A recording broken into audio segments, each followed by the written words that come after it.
নিজ নির্বাচনী এলাকা ঢাকা ১১ আসনের অলি গলি চষে বেড়াচ্ছেন জাতীয় নাগরিক পার্টি এনসিপির আহ্বায়ক নাহিদ ইসলাম।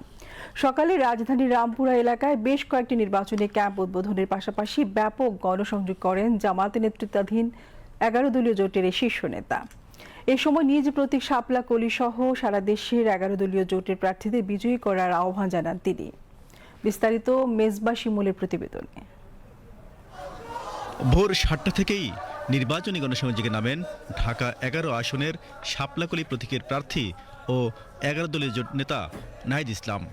এ সময় রামপুরা ওয়াবদা রোড, মহানগর প্রজেক্ট এলাকার বিভিন্ন অলিগলিতে ভোটারদের সঙ্গে কুশল বিনিময় করেন তিনি। নির্বাচনী কর্মকাণ্ড গতিশীল করতে এ সময় রামপুরা এলাকায় বেশ কয়েকটি নির্বাচনী ক্যাম্প উদ্বোধন করেন নাহিদ ইসলাম।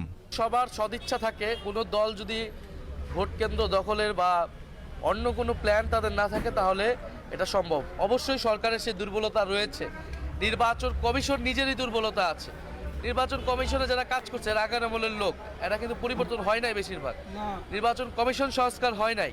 আমরা কিন্তু এই দাবিগুলো তুলেছিলাম, কিন্তু যেহেতু আমাদের নির্বাচনের দিকে যাওয়া লাগবে, নির্বাচনের মাধ্যমে দেশের স্থিতিশীলতা আনতে হবে, যদি জনগণ এবং রাজনৈতিক দলগুলো দায়িত্বশীল ভূমিকা পালন করে তাহলে সম্ভব, কিন্তু সেই দায়িত্বশীল ভূমিকা আমরা একটা দলের পক্ষ থেকে দেখছি না।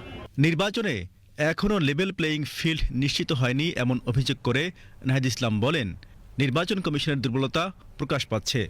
রাজনৈতিক দল ও সাধারণ জনগণকে এ সময় দায়িত্বশীল ভূমিকা পালনেরও আহ্বান জানান নাহিদ ইসলাম। আমাদের মধ্যে উদ্বেগ তৈরি হয়েছে যে পুলিশের এই ধরনের হঠাৎ করে এই ধরনের আক্রমণাত্মক ভূমিকা, এটা আসলে কিসের ইঙ্গিত দিচ্ছে এবং নির্বাচনে এই পুলিশ বাহিনীর উপরে আমরা কি সম্পূর্ণরূপে আস্থা রাখতে পারবো কিনা। শরীফ ওসমান হাদী হত্যার বিচার কিন্তু বাংলাদেশের জনগণের এই মুহূর্তের প্রাণের দাবি।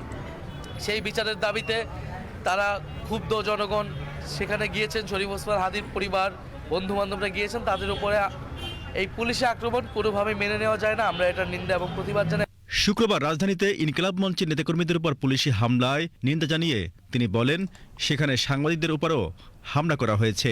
এই হামলা যদি স্বাভাবিক বলে ধরে নেওয়া হয় তাহলে নির্বাচনে এই সাংবাদিকরা সঠিকভাবে দায়িত্ব পালন করতে পারবেন না।